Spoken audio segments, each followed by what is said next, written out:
ये अचानक कैसे विचित्र सुख का आभास हुआ मुझे। इन गुरुओं के शब्दों ने जैसे मेरे हृदय को शांत कर दिया।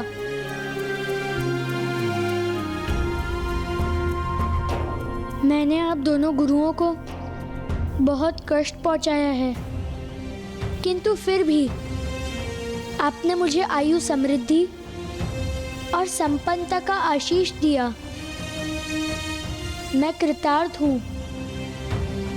मुझे आपके प्रति अपने दुष्ट आचरण के लिए क्षमा कीजिए गुरुवर।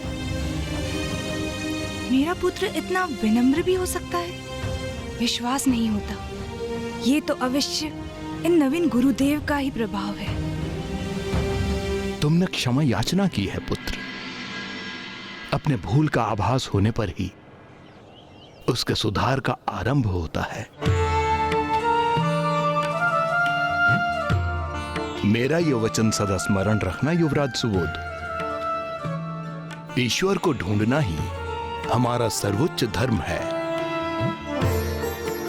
आज के बाद जो भी करोगे उसमें सदा एक ही उद्देश्य निहित होना चाहिए कि ईश्वर के निकट पहुंचने का मार्ग सुनिश्चित करना। प्रणाम।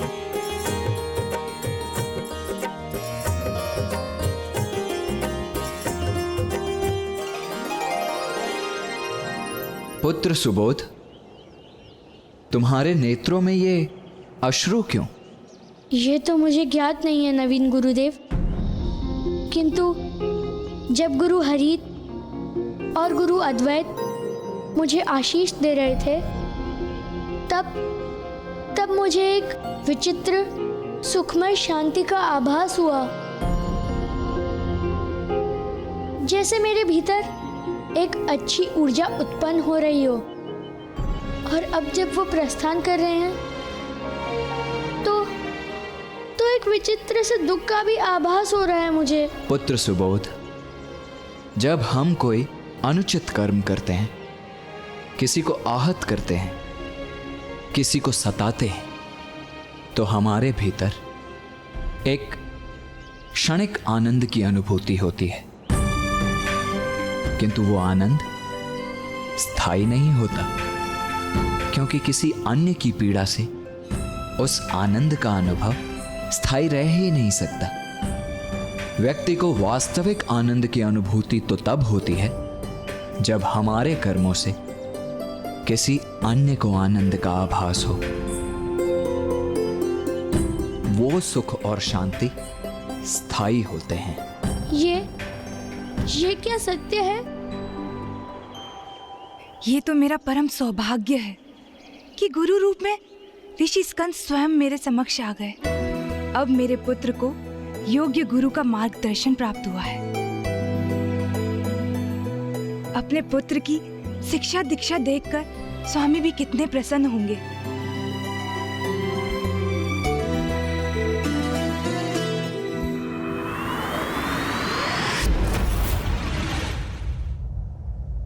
चलिए प्रिय।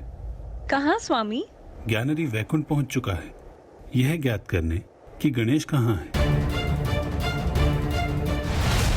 यहाँ के पूर्व ज्ञानारी ब्रह्मलोक गया था। ब्रह्मदेव ने उससे दो शब्द क्या कह सुन लिए, वो क्रोधित हो गया। अब इसके पूर्व कि मैं उससे वार्तालाप करूं और वो और क्रोधित हो जाए, हमें यहाँ से प्रस्थान करना चाहिए। नारायण! बताइए मुझे, गणेश कहाँ है?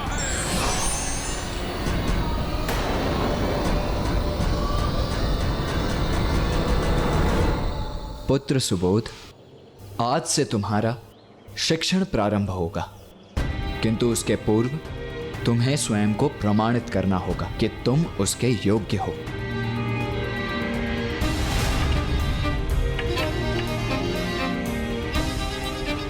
सुबोध,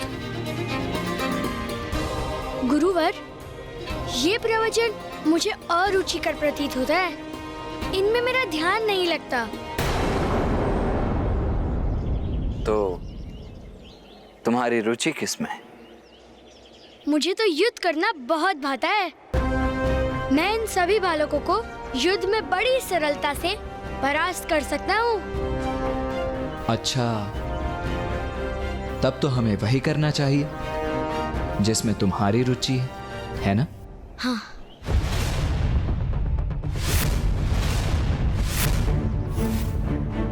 सुबोध, तुम सभी बालकों से अकेले युद्ध करेगा।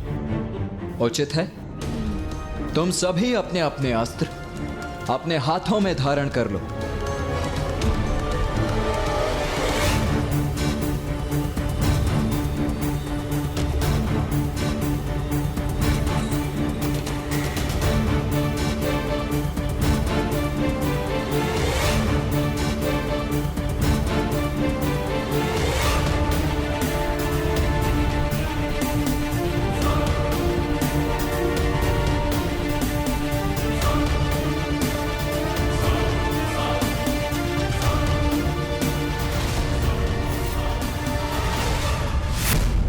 रुक जाओ।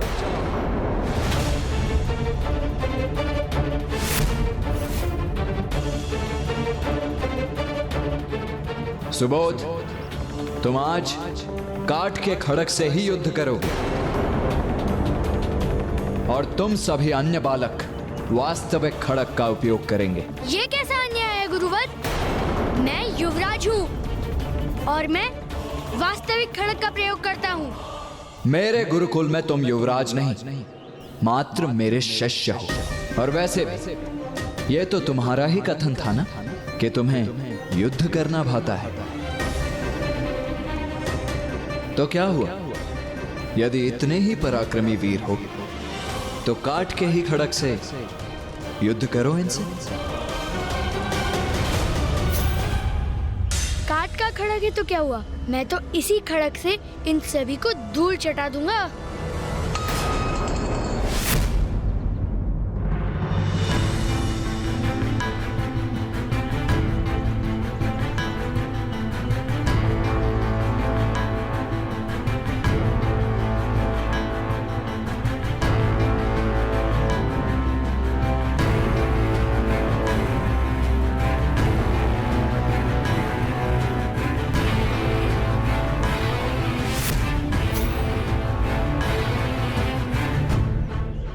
अब युद्ध आरंभ करो।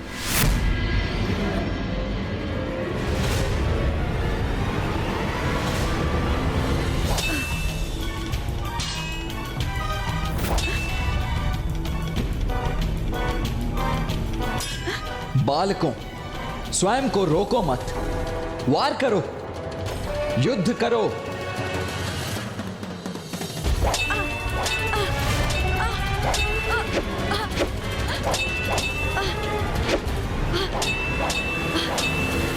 पीछे क्यों हट रहे हो? वार करो मुझ पर। अब तो तुम्हारे पास वास्तविक खड़क भी है। युद्ध करो मुझसे।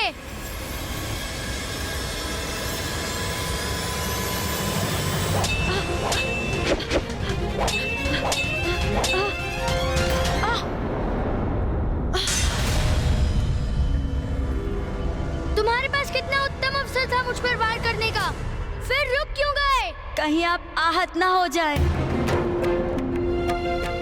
किंतु मैं तो तुम पर वार कर रहा हूँ, निरंतर तुम्हें आहत कर रहा हूँ। और आज से पूर्व भी जब भी हमने युद्ध का अभ्यास किया है तो मैंने तुम्हें वास्तविक खड़क से आहत किया।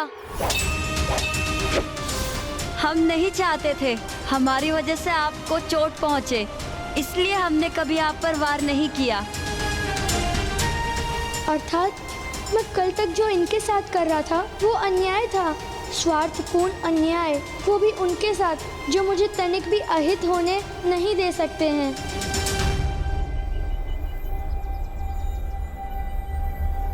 मेरे विचार से आज के लिए ये अभ्यास पर्याप्त है।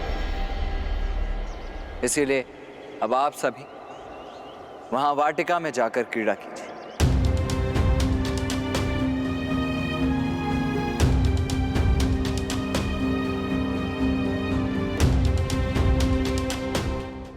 क्या हुआ पुत्र सुबोध? ऐसे स्तब्ध क्यों खड़े हो? गुरुदेव, मैंने सदैव इनके साथ निर्दयता का व्यवहार किया, इनको कष्ट भी पहुंचाया। आज जब इनके पास मुझ पर वार करने का अवसर था, मेरे द्वारा इनको पहुंचाए गए कष्ट का प्रतिशोध लेने का अवसर था, तो इन्होंने अपने आप को रोक लिया। किंतु क्यों गुरुदेव? उन्होंने ऐसा क्यों किया?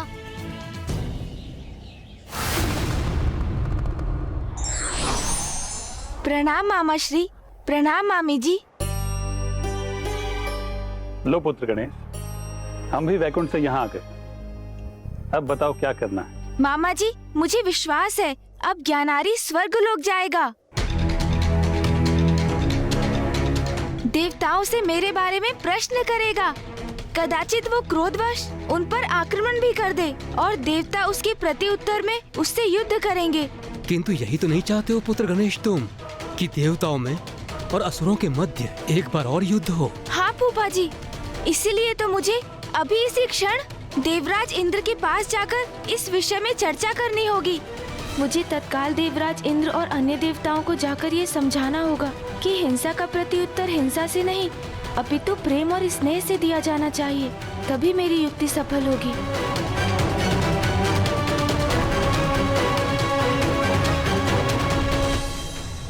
गुरुदेव, असुर बालकों ने मुझ पर प्रहार क्यों नहीं किया? पुत्र सुबोध, ये अवश्य तुम्हें आहत कर सकते थे। उनके पास तुम्हें आहत करने का अधिकार भी था, किंतु जब किसी के पास ऐसा अधिकार और सामर्थ्य हो पर फिर भी वो उसका उपयोग किसी को आहत करने के लिए नहीं अपितु उसकी रक्षा के लिए करता है, तो उसका आनंद ही कुछ और होता है।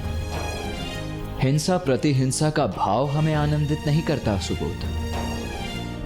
वो तो परस्पर प्रेम ही है जिससे हम आनंदित होते हैं। अब तुम अपने अहंकार से रिक्त हो चुके हो बालक सुबोध, और मेरे शिष्य बनने के लिए तैयार भी हो चुके हो। इसीलिए अब मैं तुम्हें अपने शिष्य के रूप में स्वीकार करता हूं। गुरुदेव, मैं आपका शिष्य बना, ये तो मेरा सौभाग्य है। तुम्हारी शिक्षा कल भोर से ही आरंभ होगी। मेरा ये वचन सदा स्मरण रखना युवराज सुबोध, ईश्वर को ढूंढना ही हमारा सर्वोच्च धर्म है। कौन है वो ईश्वर? सर्वप्रथम हम उस प्रश्न का उत्तर ढूंढेंगे जो इस समय तुम्हारे मन में चल रहा है। ये आपको कैसे ज्ञात है कि मेरे मन में एक प्रश्न उठा है? इसकी चर्चा भी हम कल भोर में ही करेंगे।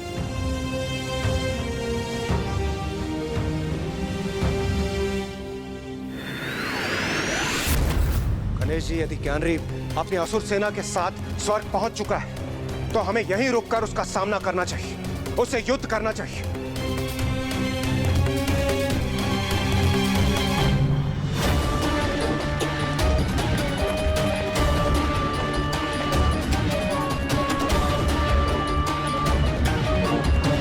देवराज इंद्र, इसका सदैव स्मरण रखिए कि आज के पूर्व भी अनेकों असुर स्वर्ग पर आक्रमण कर यहाँ अपना अधिकार स्थापित कर चुके हैं, किंतु अंततः उनकी पराजय ही होती रही है, क्योंकि दुष्टता और बुराई का अंत होना तो निश्चित ही है।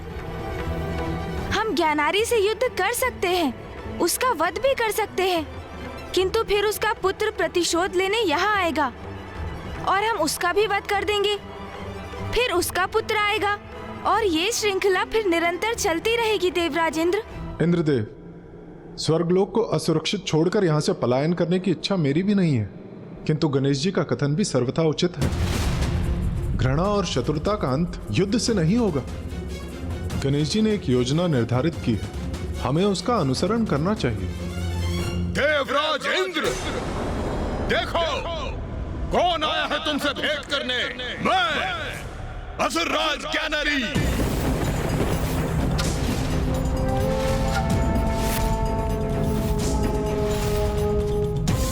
इंद्रदेव, अब सोचने विचारने का समय नहीं है, ये समय निर्णय लेने का है। यदि ज्ञानारी की दृष्टि हम पर पड़ गई तो युद्ध छिड़ जाएगा और ज्ञानारी की पराजय होगी। और फिर तब ज्ञानारी का पुत्र सुबोध और भी प्रतिहिंसा का भाव लिए यहाँ पहुँच जाएगा। नहीं देवराज, हम ये युद्ध छिड़ने नहीं दे सकते। कहाँ छिपे हो तुम देवता? ब्रह्मदेव, नारायण, यहाँ तक कि महादेव भी मुझे देखकर भाग निकले हैं। मुझे नहीं ज्ञान था तुम देवता मुझसे इतने आतंकित हो।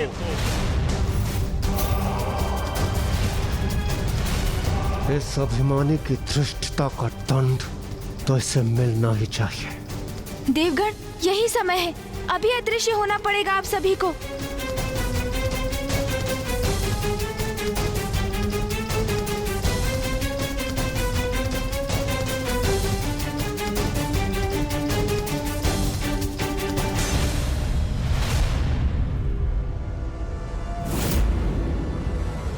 यहां भी कोई नहीं है, अर्थात यहां से भी सब भाग खड़े हुए हैं। हाँ? भीरू देवता।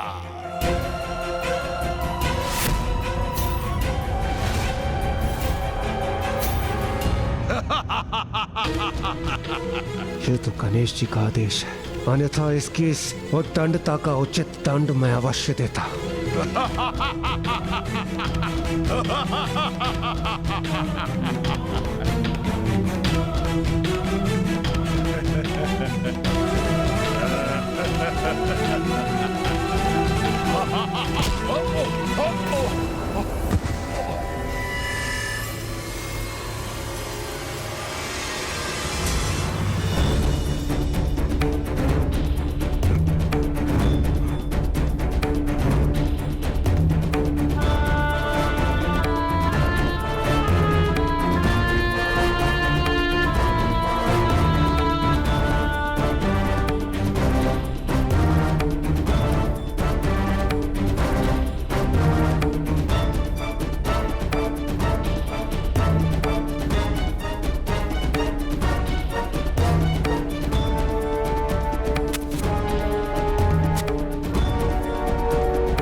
भगोड़े हैं ये देवता, मेरे डर से सब भाग खड़े हुए।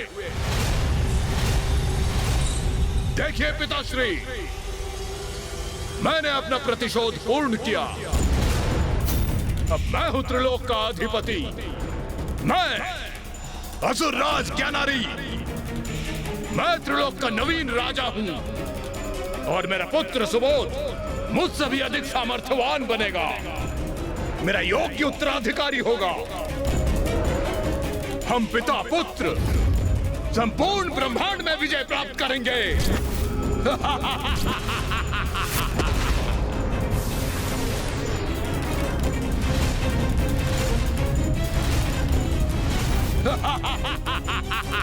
असुर महाराज ज्ञानारी की, असुर महाराज ज्ञानारी की, असुर महाराज ज्ञानारी की, असुर महाराज ज्ञानारी की। व्यथित ना हो, सब कुशल होगा देवगणों। अब हमें यहाँ से प्रस्थान करना चाहिए। चलिए।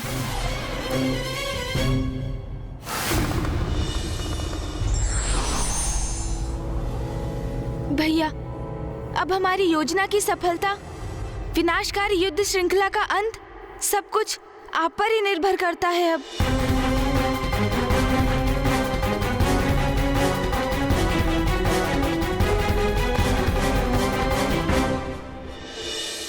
गुरुदेव, क्या अब मैं आपसे अपना प्रश्न पूछ सकता हूँ?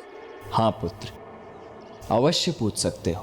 तो मेरी इस उत्सुकता को शांत करने की कृपा कीजिए गुरुदेव। जब ऋषि हरित और ऋषि अद्वैत यहाँ से प्रस्थान कर रहे थे, तो उन्होंने कहा था कि किसी भी जीव का परम लक्ष्य ईश्वर को प्राप्त करना होता है। कौन है वो ईश्वर?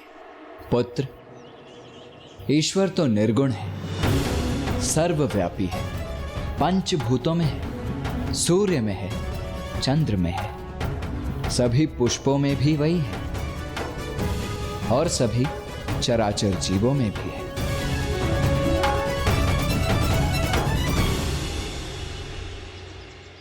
तो गुरुवर, क्या ईश्वर इस नन्ही सी चींटी में भी है? हाँ पुत्र, ईश्वर तो ब्रह्मांड के कण कण में समाहित है। वो तुम में है, मुझ में है, उस गिलहरी में भी है जिसे तुम कष्ट पहुंचाने का प्रयास कर रहे थे, और उस गज में भी जिसने वन में तुम पर आक्रमण किया था। गुरुवर, आपका ये कथन तो अत्यंत ही रोचक है। आपने कहा कि ईश्वर निर्गुण है, वो सब में है, किंतु क्या उनका कोई अपना स्वरूप नहीं? कभी कभी समय के अनुसार सृष्टि को जब उनकी आवश्यकता होती है तो ईश्वर सगुण रूप भी धारण करते हैं। सगुण रूप धारण करते हैं? जैसे उनका सबसे सुंदर, सबसे मनमोहक और अद्भुत रूप श्री विघ्नहर्ता गणेश जी। गणेश जी कौन है वो, और वो कैसे दिखते हैं? अर्धनारीश्वर रूप में आदि शक्ति एवं महादेव प्रकट होते हैं, जो समस्त सृष्टि के कारक एवं कारण है। उनके इस रूप का अर्थ है ईश्वर ना तो मात्र स्त्री शक्ति है और ना ही मात्र पुरुष शक्ति, अपितु वो उनसे भी सर्वोच्च है, जिनका कोई लिंग या आकार नहीं होता। और उन्हीं निराकार परम ब्रह्म के स्वरूप है विघ्नहर्ता श्री गणेश। गणेश जी के नेत्रों में अद्भुत चमक है, उनके मस्तक पर शुभ्र कांति है, और उनकी अति सुंदर सूंड भी है। उनका रूप, उनका सौंदर्य मनमोहक, अतुलनीय है।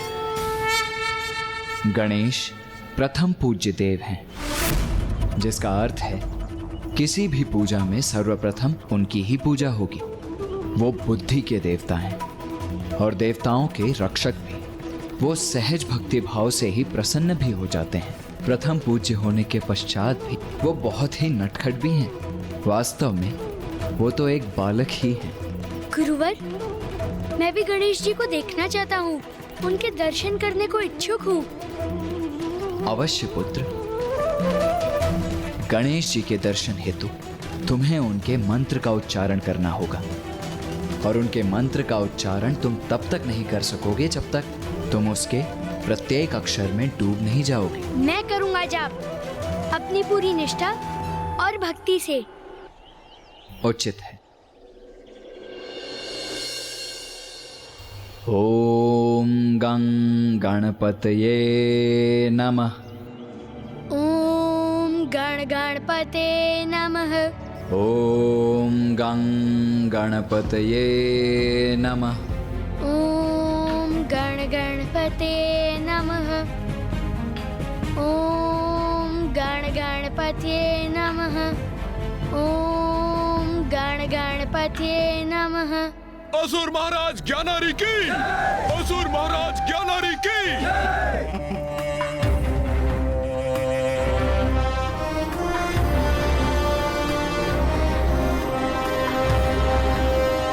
आपको आपकी त्रिलोक विजय के लिए अनेकों बधाइयाँ स्वामी।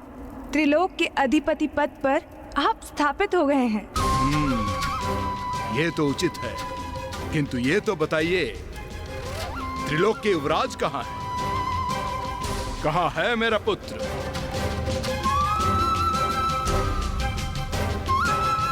आपको ज्ञात है स्वामी, सुबोध को एक नवीन गुरु प्राप्त हुए हैं। जब से उन्होंने उसे शिक्षा देना आरंभ किया है, कितने परिवर्तन आ गए हैं उसमें। परिवर्तन? कैसा परिवर्तन? अब वो बहुत भोर से उठकर नियमित रूप से अपने पाठ सीखने जाता है। संपूर्ण दिवस ध्यान लगाकर वो एकाग्रता से शिक्षा प्राप्त करता है। अब तो उसका क्रोध भी शांत हो गया है। हाँ, अब वो अन्य बालकों को प्रताड़ित भी नहीं करता है, अपितु उनकी सहायता करता है। अब तो वो मांसाहारी भोजन भी नहीं करता है। क्या? अर्थात ये गुरु मेरे पुत्र की आसुरी प्रवृत्तियां नष्ट कर रहा है। कौन है ये नवीन गुरु? और मेरे पुत्र के सभी को आतंकित करने वाले स्वभाव को परिवर्तित करने वाला ये कौन होता है? कहाँ है वो? बताओ मुझे, कहाँ है वो? गुरुकुल में स्वामी। गुरुकुल? स्वामी उसे अपने पाठ को समाप्त करने दीजिए। शांत रहो तुम। मैं जब चाहूंगा अपने पुत्र से जाकर भेंट करूंगा। पाठ का समय है तो होगा। समय का बंधन मुझे रोक दे, यह क्या संभव है? स्वामी,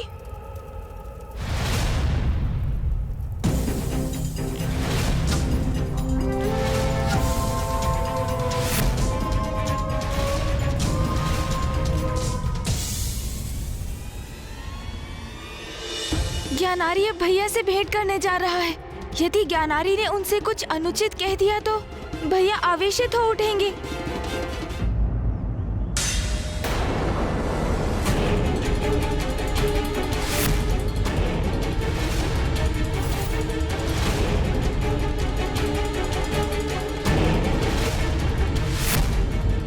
इतना दुस्साहस कैसे किया तुमने? ज्ञानारी के पुत्र को इस प्रकार धरती पे बिठाने का दुस्साहस कैसे किया?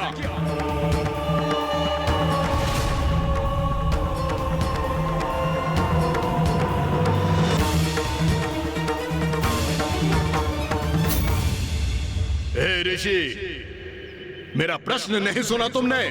लोक विजेता असुर राज ज्ञानारी के पुत्र को इस प्रकार धरती पे बिठाने का दुस्साहस कैसे किया तुमने? ऐसी दृष्टि गाड़े मुझे क्यों ताक रहे हो? मौन क्यों हो? मेरे प्रश्न का उत्तर दो। पिताश्री, प्रणाम पिताश्री।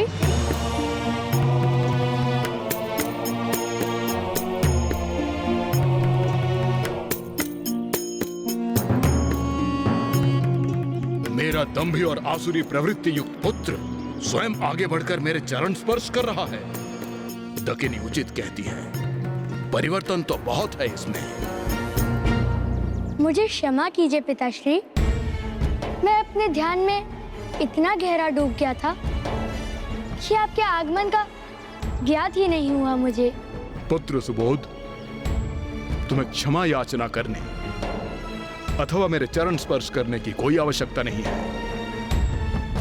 आओ, अपने पिता के वक्ष से लग जाओ।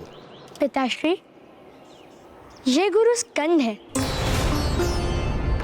और इन्होंने मुझे सिखाया है जो सुख पुत्र को अपने पिता के चरण स्पर्श करके प्राप्त होता है वो सुख अतुलनीय है।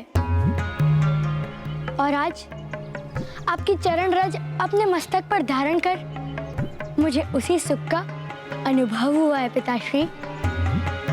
मैं कृतार्थ हो गया। उचित है, इस गुरु का प्रभाव तो मेरे पुत्र पर उचित ही है। पिता पूजनीय है, इसे यह सिखाकर पिता अर्थात मेरे प्रति पूर्ण भक्ति का भाव जागृत कर रहा है ये मेरे पुत्र में। अच्छा, और क्या सिखाया है ये तुम्हारे नवीन गुरु ने? भक्ति के अति सुंदर सुमधुर अनुभव का ज्ञान दिया है इन्होंने मुझे। भक्ति? किसकी भक्ति? ईश्वर की भक्ति। और कौन है तुम्हारा ईश्वर? वही ईश्वर पिताश्री जो सर्वत्र है, सर्वस्व है, सब में है, सब कुछ है, आप हैं। वाह वाह, उत्तम, अति उत्तम पुत्र। मुझे प्रसन्नता है कि तुम मेरे पुत्र को उचित ज्ञान प्रदान कर रहे हो। मैं तो मात्र एक माध्यम हूं पुत्र सुबोध को सत्य की दिशा में अग्रसर करने का। पुत्र, क्या तुम अपने ईश्वर के प्रत्यक्ष दर्शन करना चाहोगे? पिताश्री, क्या मुझे गणेश जी के दर्शन करवाने जा रहे हैं? उनके दर्शन कर तो मुझे अत्यंत आनंद आएगा। अवश्य पिताश्री। आओ, तो फिर विलंब किस बात की? चलो मेरे साथ। जाओ वत्स। उन 4 शब्दों का मंत्र तुम्हें प्रदान कर मैंने तुम्हें समस्त सृष्टि का ज्ञान दिया है। अब मेरे उस पाठ का सदा स्मरण रखना, तो कोई भी कठिनाई तुम्हें स्पर्श तक नहीं कर पाएगी। क्योंकि अब ईश्वर सदैव तुम्हारे साथ है। हाँ हाँ, वो तो है। ईश्वर सदैव सुबोध के साथ है।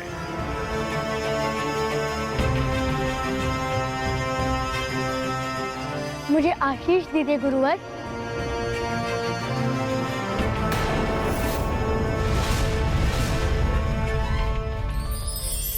आयुष्मान भव पुत्र। मेरा पुत्र किसी अन्य के समक्ष झुके, ये असहनीय है मेरे लिए। चलो पुत्र, मैं आज अति गौरवान्वित अनुभव कर रहा हूँ क्योंकि मेरा पुत्र अब मुझे ईश्वर तुल्य समझने लगा है। मैं अति उत्साहित हूँ कि पिताश्री स्वयं मुझे उन वास्तविक भगवान के दर्शन करवाने ले जा रहे हैं जहाँ स्वयं गणेश जी हैं। सुबोध, तुम्हारा आगे का मार्ग अनेक कठिनाइयों से भरा होगा, किंतु तुमने गणेश जी का नाम अपने हृदय में धारण किया है, तो अब उनकी वही भक्ति तुम्हारी शक्ति भी बनेगी।